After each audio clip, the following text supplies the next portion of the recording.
Good morning.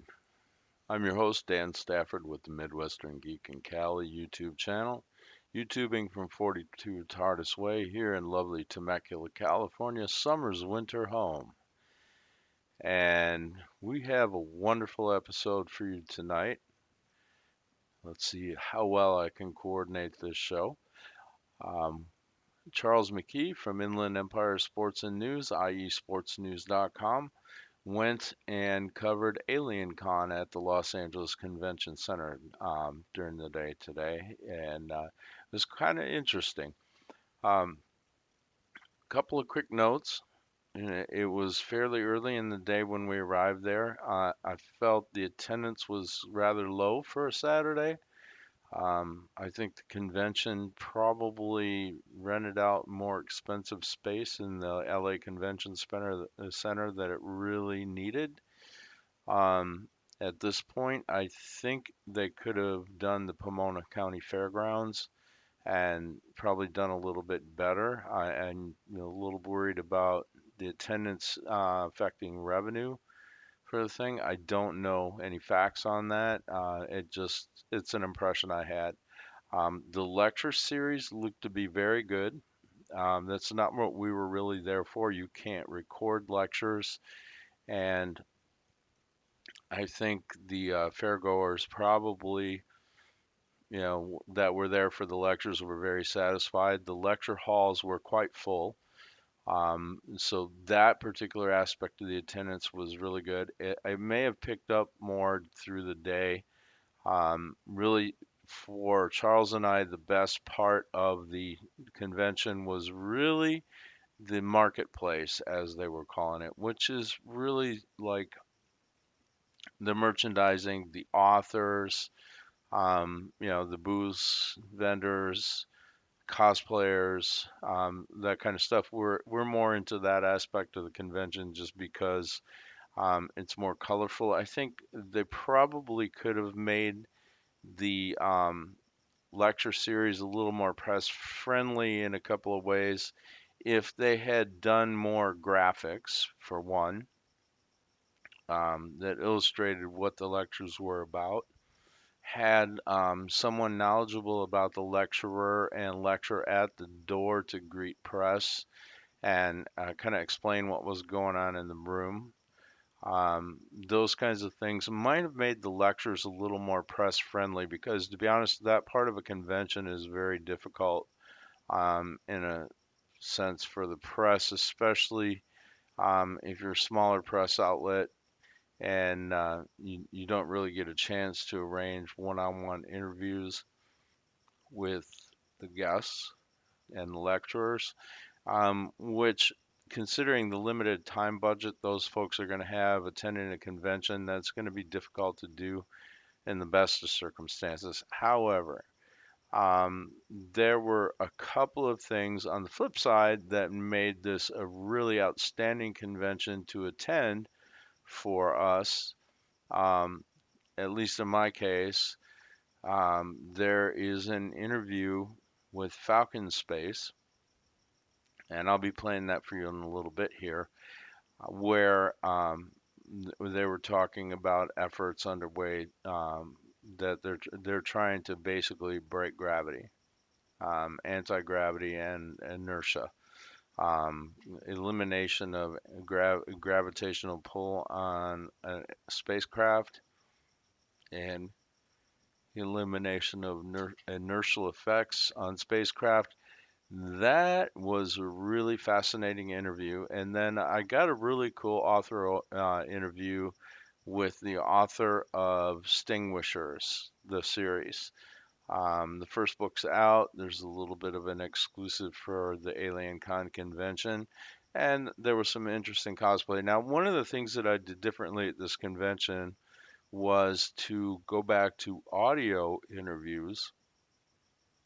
Um, I was having a lot of difficulty with video interviews with microphone picking up because I'm recording it with a Galaxy S10 Android phone, and the S10 does fantastic video, but the audio quality is not quite there. So I'm working on that to improve that. But meanwhile, For audio, I've got a Zoom H4n recorder, which is much easier to get quality audio in a convention environment. Given the amount of crowd noise and background noise that you find in conventions, I'm finding that it works much better. So I'm gonna move on to showing you some of the still pics. So we'll get to that in just a second here, and then we'll drop into a couple of the interviews along the way. Okay, a little bit of infinity screen here. All right, and let's put the readers on so I can see what I'm showing you.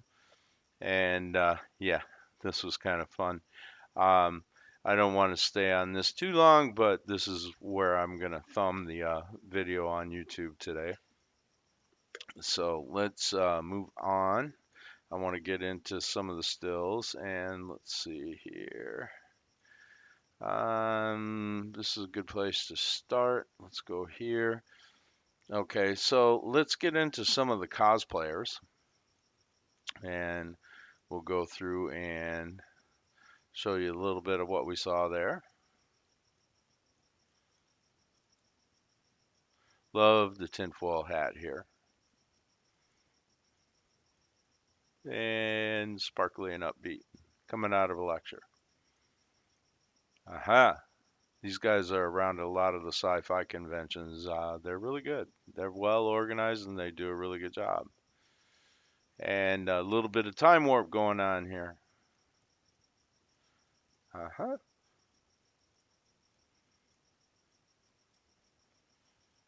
Another tinfoil hat. That one's kind of cool. That's a little funky and cool. I like that. Very well done. Okay. A little bit of blue for you. R2D2. And there you go. There wasn't a lot of cosplay at AlienCon, unfortunately, and that's the way it went. So let's talk about a little bit how aliens shave. This is one of the vendors out there, and I thought this was kind of cool. Glop Star Jelly Shower Soap. Ceramic 3D mug. This is a kind of a cool vendor's. A lot of these are soaps. Galactic soap on a rope.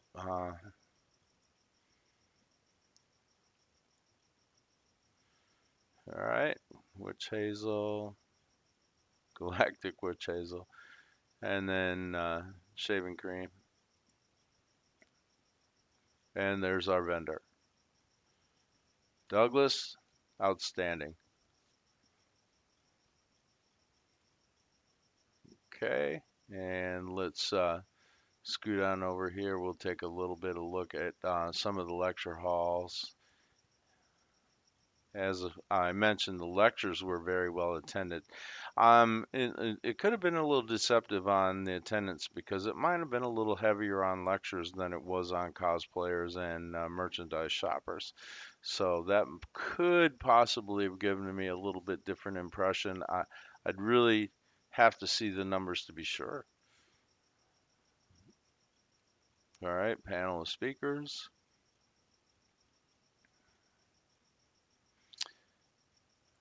Okay, and let's move on a little bit. And let's get into some of the well, first let's do the official AlienCon merchandise. The shop there. They had some fun stuff. Stainless water bottles, alien cozies. I didn't spot those. I should have gotten a couple. Okay, very friendly staff. I did not get a convention tee this year. That's actually not a convention tee. That's they were selling some gear for Ancient Aliens. And that was one of the shirts there. And I was kind of so-so on the design. The convention tee I just really wasn't into. Um, that's about it for that part. Let's go back over here. There's some really cool merchandise there too, so we'll have a little bit more in that department here. Of course, nice alien mask there for you. Of course, gnomes, crystal balls, dragons, floating UFOs. I really like this one. This is cool. It must be magnetic here. So I really thought that was interesting. Now, Charles is actually the photographer in these. So this guy had probably a couple of hundred of these figurines made out of metal. Pretty interesting way of doing it. And of course, little aliens were everywhere. These crystal skulls it seemed like they were a little difficult to photograph, but Charles got a really good one here, I think. A couple of them. Of course, pendants, birthstone pendants looks like. All kinds of skulls. A little steampunk sci-fi going on. Books.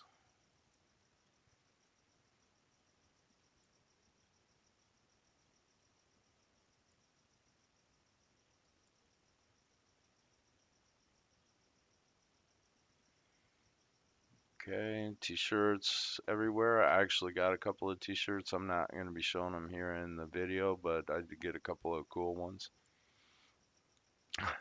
That's cute. Uh-huh.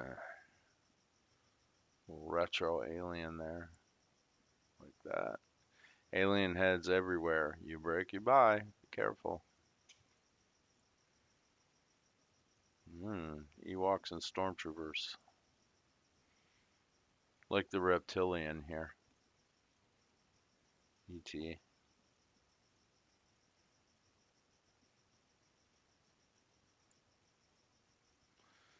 Ah, for those Doctor Who fans out there, Stone Angel.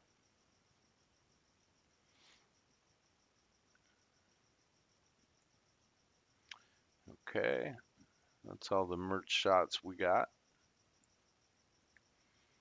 Let's go back in and take a peek at some of the vendors.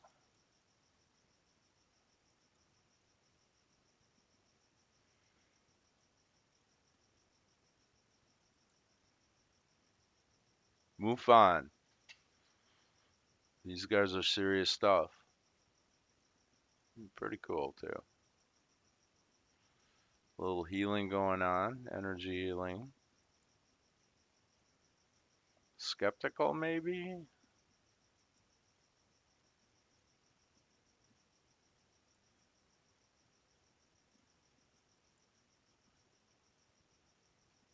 Authors, of course.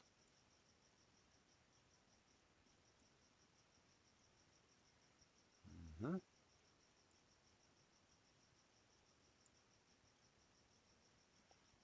Love the little UFO there. Nice one. Those green glasses were everywhere. Someday I'm going to have to get a pair. A little more with the energy healing. Of course, alien sippy cups. Can't be without those. Another one of the authors. Actually, artists.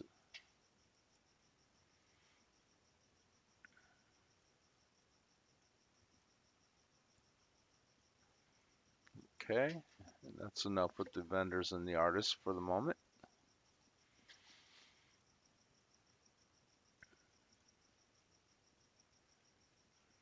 Okay. There was this pretty cool steampunk alien droid there.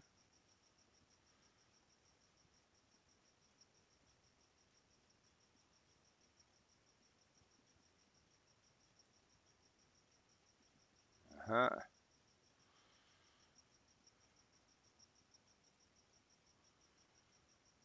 Okay, not that one yet. And these were just a few general picks from around the area. Some of the folks that were visiting.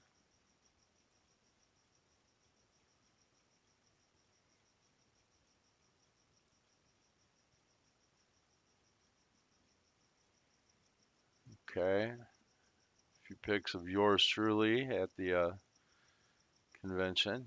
Yeah, which way to go?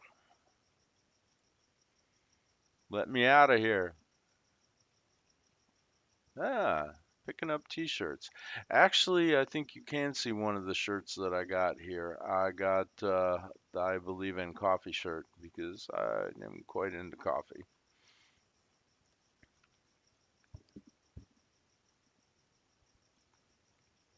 The droid.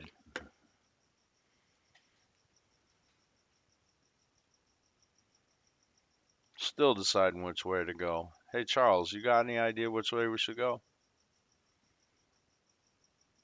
Alien dudes. Hmm. What can I see with these?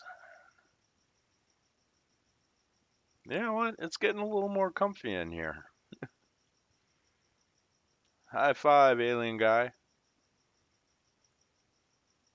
Some of the other press that were there.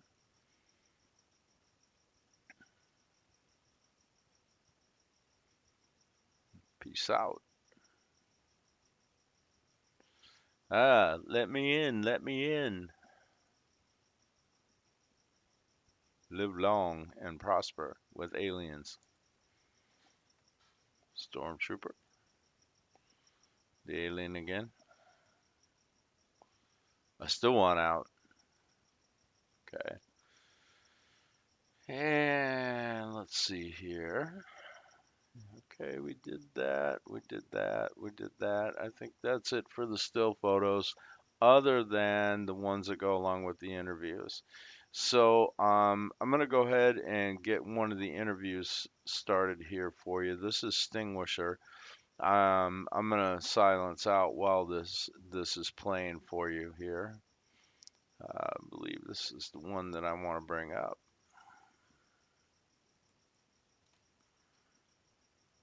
Okay, so this is Dan with Midwestern Geek in Cali. We're at AlienCon 2019 at the LA Convention Center here, and I'm here with the author of Stingwisher.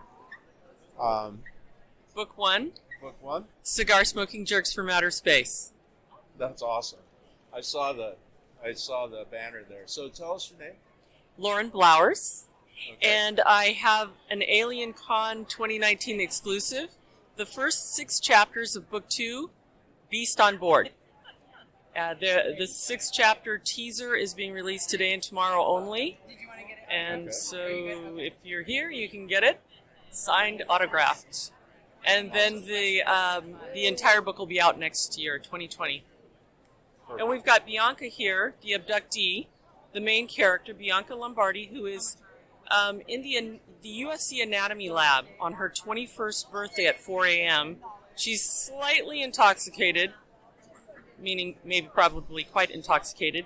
And General Groger, the villain on the cover of my book, is also in the Anatomy Lab. He sees her and is convinced she will save his dying alien race. So he abducts her. He is the penultimate cigar-smoking jerk from space. So this is a classic space opera. It is. And then some. Exactly, classic space opera and then some. Lots of colorful characters, great classic sci-fi elements, but with humor, sarcasm, and an edgy 21st century iconic female who's, by day, got her act together, and at night, a hot mess. Awesome. Yeah. And then, what do you say when you're abducted? I say, you got the wrong girl. Take me home. I got things to do. I'm about to get my act together, and I'm serious about it. And they just, they won't listen. Awesome. They're kind of know-it-all aliens. They're arrogant know-it-all cigar-smoking jerks from space. Awesome. Yeah. Awesome. Thank you both so much. Thank you for the interview. Appreciate it. And there you have it. And that was the author of Stingwisher and a little bit of a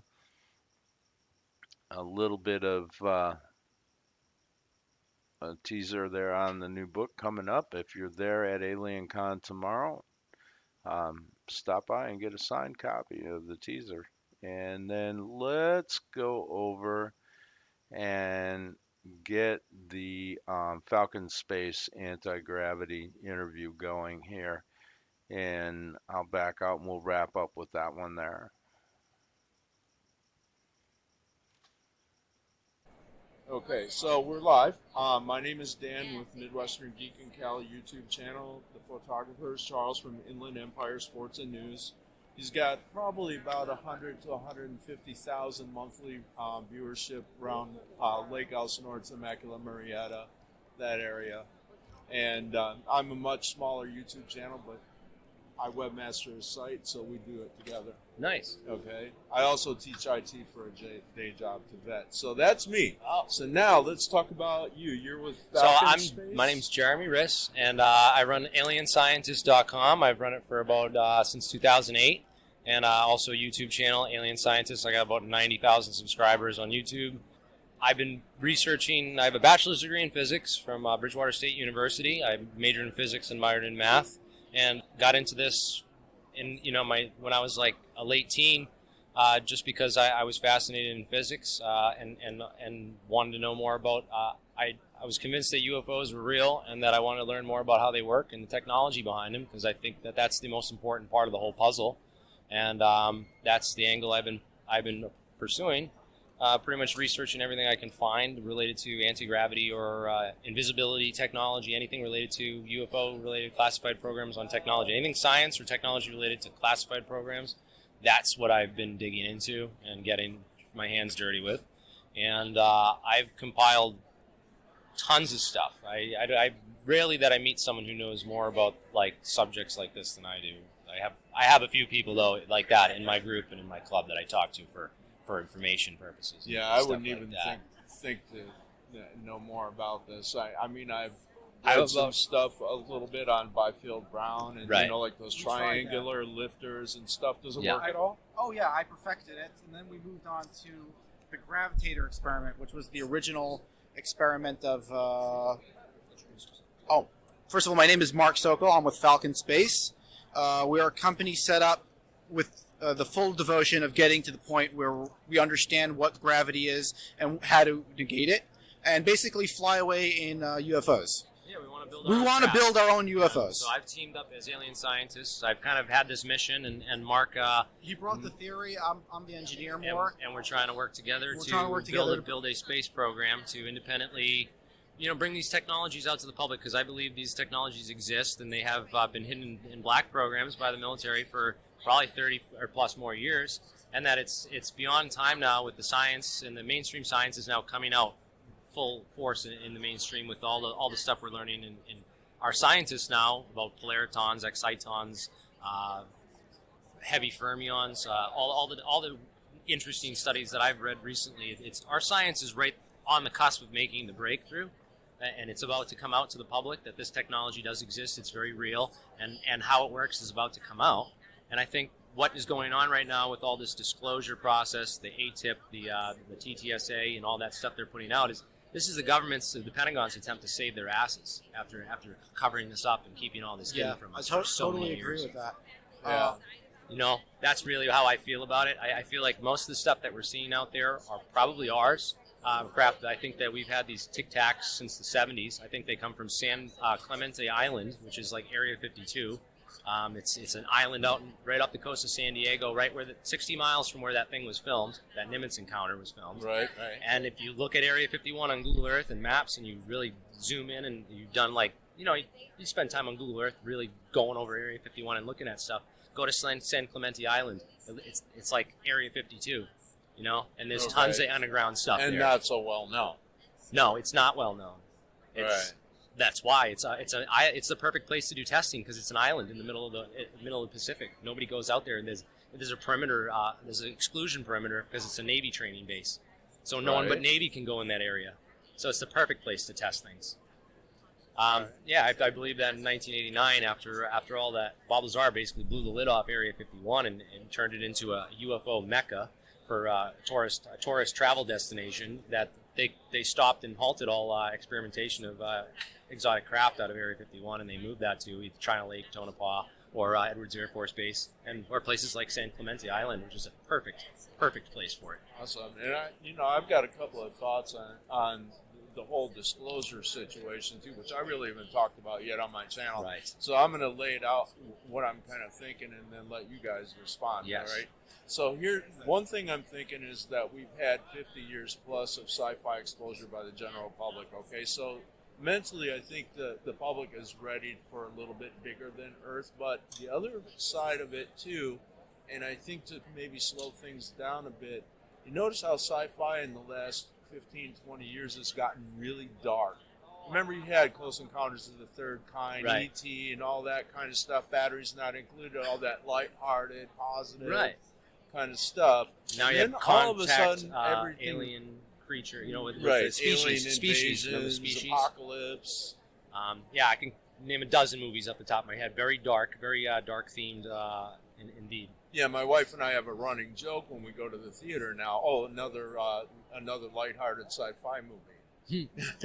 So Well, I think there is some crossover with softening people up to disclosure and also preparing them. Even Stephen Hawking said that his theory on aliens is that we shouldn't be making contact, we shouldn't try to be making contact, and that we're right now we're broadcasting our presence out there with all the radio signals, and especially in 1945 or 44 when the Trinity test sent all that was the first nuke, and every nuke we've exploded after that sent basically a signature that, hey, we're atomically aware, we've cracked the atom. It's sending that signature frequency of radiation out in the whole entire, broadcasting it to the entire universe that we're Come here. and check us out. Come check And us out. Just like in Star Trek, there's the Prime Directive. That's a real thing. Yes. And Right. what we need to do to break out of the Prime Directive is we need to go to Falcon Space and help them out and make it a reality. Well, it's like First Contact Star Trek, right? The aliens didn't make contact with them until they broke the light barrier, until they figured out the technology. So what we're trying to do is break the technology and bring that out to the public, so that way disclosure is imminent and contact. It that happens. imminent. This is disclosure. This is what disclosure You know what looks I mean? Right. So like. I The really pinprick of the my whole needle. opinion on that whole thing with the TTSA is I'm aware, I respect what they're doing, and I'm cognizant of it. But I try to be skeptical, because you don't know. You have to you can't just be like, oh, this is disclosure, this is it. Because even if disclosure happened tomorrow, no matter who's doing it, whether it's the To the Stars Academy and the Pentagon, Lou Elizondo and all them, or whether it's someone else, is that the scientific community is going to need independent labs like Falcon Space Program to go out there and replicate and test the experiments, with their own experiments. And I think that regardless, we need more people like this coming together. And I know there's a lot of people out there building with labs working on this technology right now. There's a lot of people. We're so close. There's so much of the information out there. It's been out there for 5-10 years now that we're really getting close to crossing that threshold. I think the government's aware of it, and they're putting this out as sort of to save their butts. You know what I mean? Yep. All right, so one more time before we wrap, I'd like you guys to give me the website and YouTube channel info again one more time. Just Do you want any technical breakdown of the information and how it works, and some if some you details? want to go into it, Can I yeah. go into it, give it a 5-minute spiel on how it works? Yeah, absolutely, yeah. Okay, so the ATIP program, there's a recently declassified, you can look this up by Stephen Aftergood FOIA. Just type in Stephen Aftergood FOIA, Freedom of Information Act request. And there's a Defense Intelligence Summary of about 38 scientific papers that were paid for with your tax dollars to have our government go out and research UFOs for the Pentagon's ATIP program. That was the Pentagon's UFO program. And these scientific studies are very revealing about the technologies involved in how these things fly and operate. And the most interesting thing of them all is probably metallic spintronics, metallic glasses, and what are called polariton exciton states, exotic condensates. It's basically that they have this type of metal, and I believe they discovered these materials and learned about them by analyzing pieces of crashed UFOs that they've recovered and have in their possession. Wouldn't shock me, yeah. And that they've learned about this stuff from doing research and analysis into those, and that like they said they have that piece of it's I think titanium, magnesium oxide, and it's coated with bismuth, a thin layer of bismuth. And that metamaterial, when they hit it with a terahertz frequency, it supposedly levitates. This is what Tom DeLonge very poorly tried to explain to Joe Rogan and just totally bombed it because he doesn't have any science background to really understand what he's talking about. And they did you remember all the mock videos on talking about terahertz and all this? And it was just like they were making fun of it and mocking it real bad. And even I was like unsure and skeptical of it at the time because I don't know what this is. When I started looking into it and found the research papers that guys like Hal Puthoff and Eric Davis those are the real scientists, the physicists who work to the Stars Academy. The guys from Lockheed Martin Skunk Works that worked on these projects for the Pentagon's UFO program and written the papers on it. That's the technology that we want to get out there and test, and we want to bring out to the public, tell them about this stuff. This is the crown jewels. It's coming out now. It's been disclosures here, but we need to test this and verify that it makes it work. And if it does work, let's start a space company, and we could be the next IBM, Apple Computers, or Microsoft, or it could be like the Wright brothers. It'll be bigger than anything. And you can anyone imagine. who doesn't think. multi-trillion-dollar industry is waiting. Oh yeah. And anyone who doesn't think that I've we got can a pull pretty it big off. imagination. Yes. But yeah, I agree with you guys. So going back to wanna- bifield-brown. Hey, hold that thought just one second, because while we're, you were just mentioning terahertz radiation, and I wanted to interject here. I remember reading about that in Popular Mechanics and Popular Science back in the late 80s or early 90s, somewhere around there. It'd be And they were interesting to calling find that article. And the short name for that is T-rays, like X-rays. Yeah. They were calling it that back then. Yeah. All right, so if you hear something about T-rays, think terahertz radiation. They were talking about it for scanning technology, looking through walls and Right. monitoring people for like national security and police surveillance operations and stuff like that back in that day. Oh, yeah. Airport scanner stuff, those kinds of things. You're talking about a completely different use of T-rays than what they were talking about. So the way this Very works different. is there's a material, it's like a dielectric trapped between two plates of metal, and it creates like a double mirror effect where light gets trapped between two mirrors, kind of like the Casimir effect almost, where it's like these two parallel plates, but in this time the layers are one atom thin because they're vapor deposition deposited on it, like using advanced techniques to get this very thin atomic layer. And the light gets trapped in that thin atomic layer, and when it bounces around in there, if you get those oscillations bouncing fast enough, they actually polarize the vacuum and pull antimatter matter particles out of, like positron-electron pairs. They pull it out of the vacuum. So it's a way to create exotic states of matter or antimatter on You're demand. talking about controlled zero-point energy, basically. Well, it's not It really sounds like- 0-point energy because it's what it is it's basically like the Alcubierre warp drive is that's the whole guy who wrote a whole thing on how general relativity can explain. You can create a warp drive using general relativity in real physics, real Einstein's physics, but the only way you can actually create that physically, the one problem engineers have in building one, is that they don't have the exotic matter states required to do that. Okay. And what these polariton condensates is that exotic state of matter that we can create with that. You oscillated it at that terahertz frequency, and it forces the vacuum particles out of the vacuum and polarizes the vacuum, which changes the speed of light around the craft. It warps the space-time around the craft, and you can use that effect to propel yourself through space-time, or warp space-time to pull yourself through space. Okay, yeah, because I'm aware of the Alcubierre drive, Yeah. but this other one you're talking about, the material you're talking about, I've not heard of. So Right, that's the stuff that's just come out recently this year, and I think it's an important key, and disclosures like if this is really it needs to be tested and needs to be tried, and we need to and it also needs to be built and brought out to the public. Man, it needs to be brought from the black world to the light world, and that's what my goal is in all this. That's what I want to do. awesome, totally awesome. So once they're done with the photograph there, this gentleman was going to mention something about the bifield-brown effect. Okay, so I tested the bifield-brown effect. The bifield-brown effect is not the ion lifters that you see in the videos. The only time that bifield is ever mentioned in any of Thomas Townsend Brown's papers, it's in this patent from Thomas Townsend Brown, the Gravitator, British patent 300-311. So this is something that I've actually investigated, built the lab experiment, tried it out, and viewed it with my own eyes to see what happens. So what they're doing is they're taking sheets of glass, then sheets of copper, sheets of glass, copper, going between the glass and the copper until you have it like a couple inches thick. and applying a high voltage DC to it. Now, what he discovered was that it would move with relation to the mass of the dielectric, meaning the material that stops the electricity from flowing. The glass. The glass, that's a dielectric, doesn't allow electricity to flow through it. So the more electricity you applied, the more it would move up to a certain point, and then it would swing back down. He has a whole theory about why that is and how it's related to gravity.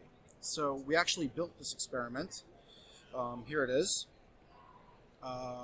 This is the plates of copper, and glass, and underneath it we attached a like a perfume stick, one of those incense sticks, to allow for like a smoke trail, so we can make sure there's no ion wind effect going on. And when we applied high voltages to it, it started to arc over, and there was electrostatic repulsion in the wires. So I'm finding there's a lot of reasons to believe that it probably wasn't anti-gravity, but we're still unsure about that. We need to change up the experiment a little bit to really achieve the states that were claimed, 70,000 volts plus. Okay, so if it's moving based on electromagnetics rather than agrav, so we're talking more about something that's playing on Earth's magnetic field? Or electromagnetic field, maybe? No, there is movement there, but it's possibly electrostatics. Or... Okay. So you have, this is like the Boyd-Bushman stuff, and this is the way I like to explain it to people, is that empty space-time isn't actually empty. It's actually filled with all these particle-antiparticle pairs, which make up the vacuum. And virtual particles popping in and out of existence consistently. Right. Yeah. And so the idea with this is that this is called induction or eddy currents. The eddy currents cause this plate to slow down. You can't really see it, but if you try to pull that plate off of this magnet, this copper plate off the magnet, you'll notice that there's some slowing down, and that's due to the magnetic fields having to push all the stuff around inside this matte material, and that we kind of like you can think of empty space time as being kind of like copper, but very, very, it's air. It's nothing. It's thin. But there is something there, so that if you drop the high enough, powerful enough magnetic field through it, you get a slowing down effect in that Boyd-Bushman drop experiment that he did. Where you put the magnets together and he dropped it from the tower, and he showed that it slows down a little bit. Well, why could it do that? Well, it might be actually interacting with the fabric of space-time in some way that we don't, understanding or realizing. Just like it's interacting with the piece of copper that you just shifted by. Right. Because empty space still has a conductivity that's called the permittivity and the permeability of space-time. I keep getting this mixed up. That's the electric permittivity. I've often wondered if all those virtual particles popping in and out of existence is actually a form of leakage from alternate universes that are a little phase shifted from ours. Yeah, or higher dimensions that are wrapped up inside. So that's also possible. But actually, after doing all these experiments on the bifield-brown effect, I've come to the conclusion I need to do one or two more experiments, but I think it's going in the direction of the debunk bin. I found a much better theory. This was actually thanks to a comment on one of Alien Scientist's videos. I checked them out. There's good stuff down there. You got to check the comments. Some good people follow me, man. Like the right people. You know what I mean? There's good stuff in those comments. And I found this paper. It's by a guy named Alzafan who was working for Boeing Aerospace. Okay. This is a peer-reviewed paper. Okay, it was from the Joint Propulsion Conference of July 27th and 29th, 1981. All right, can I read off the title real quick so people can get it? AIAA-81-1608, Anti-Gravity with Present Technology, Implementation and Theoretical Foundation by F.E. Alzofan, A-L-Z-O-F-O-N, Boeing Aerospace Company, Seattle, Washington. And this was published in 1981, July 27th to 29th, 1981. Okay, so basically let him take a picture. You take a picture. So basically this provides a theory. It adds on to the general theory of relativity, and he doesn't change it, he just amends it a little bit. It makes you realize something. Okay? It's not about warp drive. This is more about negating mass. This is a theory on how we can possibly negate mass, or negate inertial mass. What gives an object its oomph once you throw it? Why does it continue moving? What gave it the mass? Why are we getting stuck to Earth in the first place? So he said there's a subquantum field that we can't see. Call it randomized white light. Okay, this is what people who take a lot of DMT and all those stuff, they see the randomized white light field, which can be called creation or God, or you can call it all different things. But that is the subquantum field that we interact with. And what happens on The Matrix. the The matrix, actual Matrix. the actual matrix. He calls it noisy white light. And he said the reason why we have mass is because, well, where does mass come from? Mass comes from the nucleus of the atom. What's happening in the nucleus of the atom? He theorizes that electromagnetic fields are intertwined on each other, immensely powerful ones. This explains nuclear explosions, what happens in a nuclear reaction. That those fields are, as they're released, they power our lights and all that great stuff. But he theorizes that since they're spinning, they have a catch on space-time in that particular vector. They're like vector. They're like Kind vector of like clock. centrifugal force in a way. Yeah, so centrifugal force and gravity are kind of similar. Yeah. Because you're feeling an effect on mass. Trying to make it relatable. But what is mass? So Yeah, he this is theorizes getting that too technical now for people, but on a subquantum field. It's easier with our props to explain this to people so they can kind of get a feel this is for a it. high-speed gyroscope, and as you hold it, you can feel it doing very strange things. But imagine this was a subquantum, a subquantum particle, like a. Let's say it's an electron or a proton, right? a So proton. this is a particle, and particles have spin. They have inherent spin, Right. And so they have rotational momentum and rotational inertia. But that And- spin is but- all random. They're all facing they're all different random. directions. But if notice you were with this to orient, gyroscope, if you hold it in your hand and you try to move it, it's really easy. It's kind of just easy to move through space. But if you try to rotate it or push it around in certain ways, it resists that movement and does weird things when you try to push it. Right. So So- one you can do at home to get a sense of what they're talking about here is you can take the front tire off your bicycle, spin that thing, and then you can move it in the direction, either direction, side to side where the tire is. But try turning it. Yeah. You'll get what what they're talking. or So a the fidget idea spinner. is- A fidget spinner. Fidget spinner, same thing. Yeah. I think a fidget spinner was a disclosure item.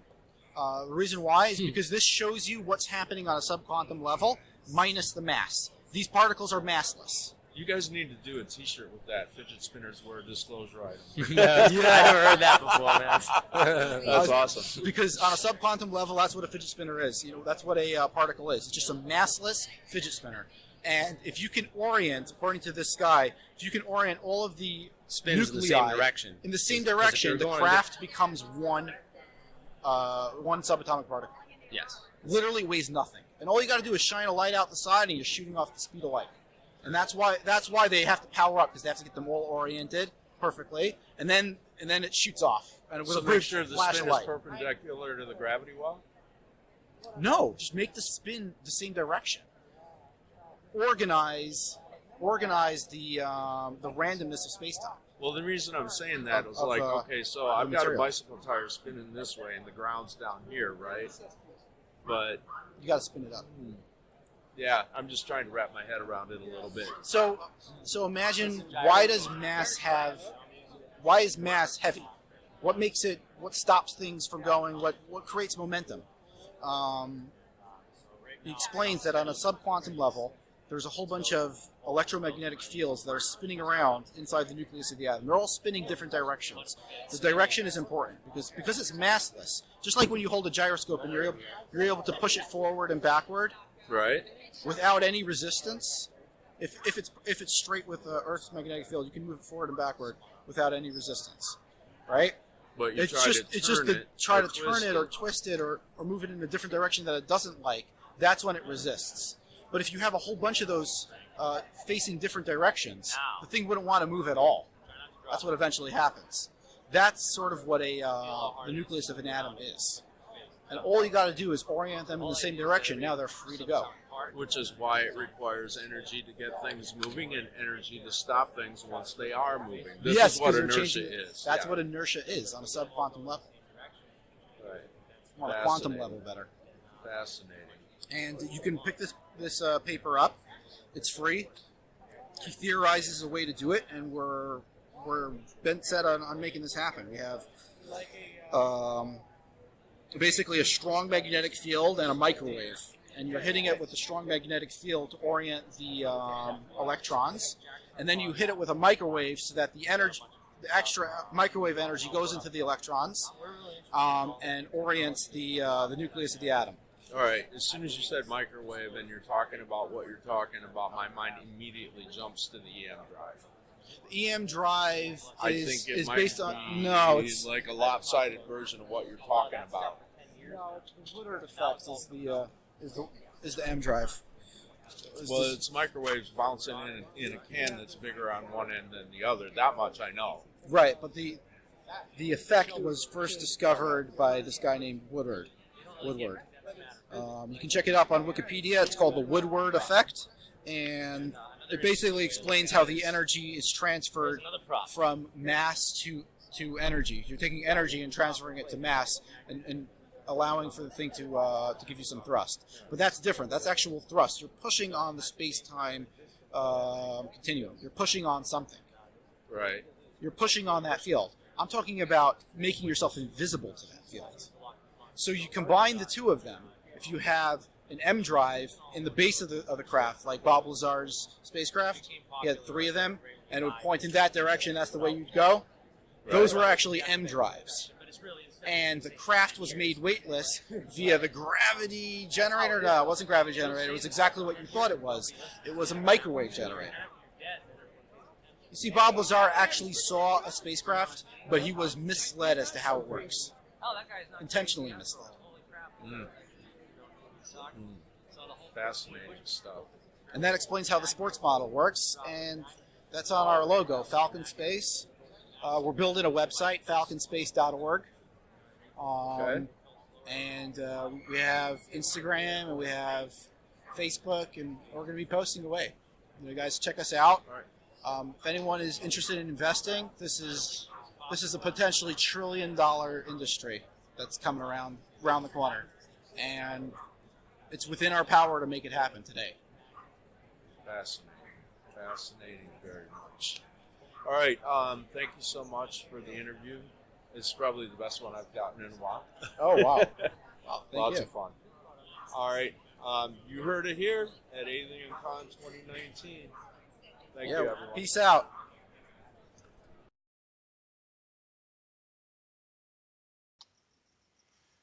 All right, there we go. And anti-gravity. That's pretty wild. I'm going to go ahead and wrap it up there. Let's see here. So you can get a hold of them via YouTube, Facebook, etc. You can find us at MidwesternGeekandCali.com. You can find Charles at Inland Empire Sports, IESportsnews.com. You can also find Midwestern Geek and Cali on Twitter at Midwest Geek Cali, and we have a discussion group on Facebook, Midwestern Geek and Cali. So we're all around. And on that note, I'm going to say happy Vulcan fingers to you from the Agent of 42. And may there never be a rogue wave in your coffee mug. And I believe in coffee and, of course, aliens. And I'm not so sure whether or not they've been here or not, but maybe they have. But I'm sure they exist. And the other thing is, oh yeah, fidget spinner, a disclosure device. There you go. So, everyone, thank you for watching, and we're going to call it a night.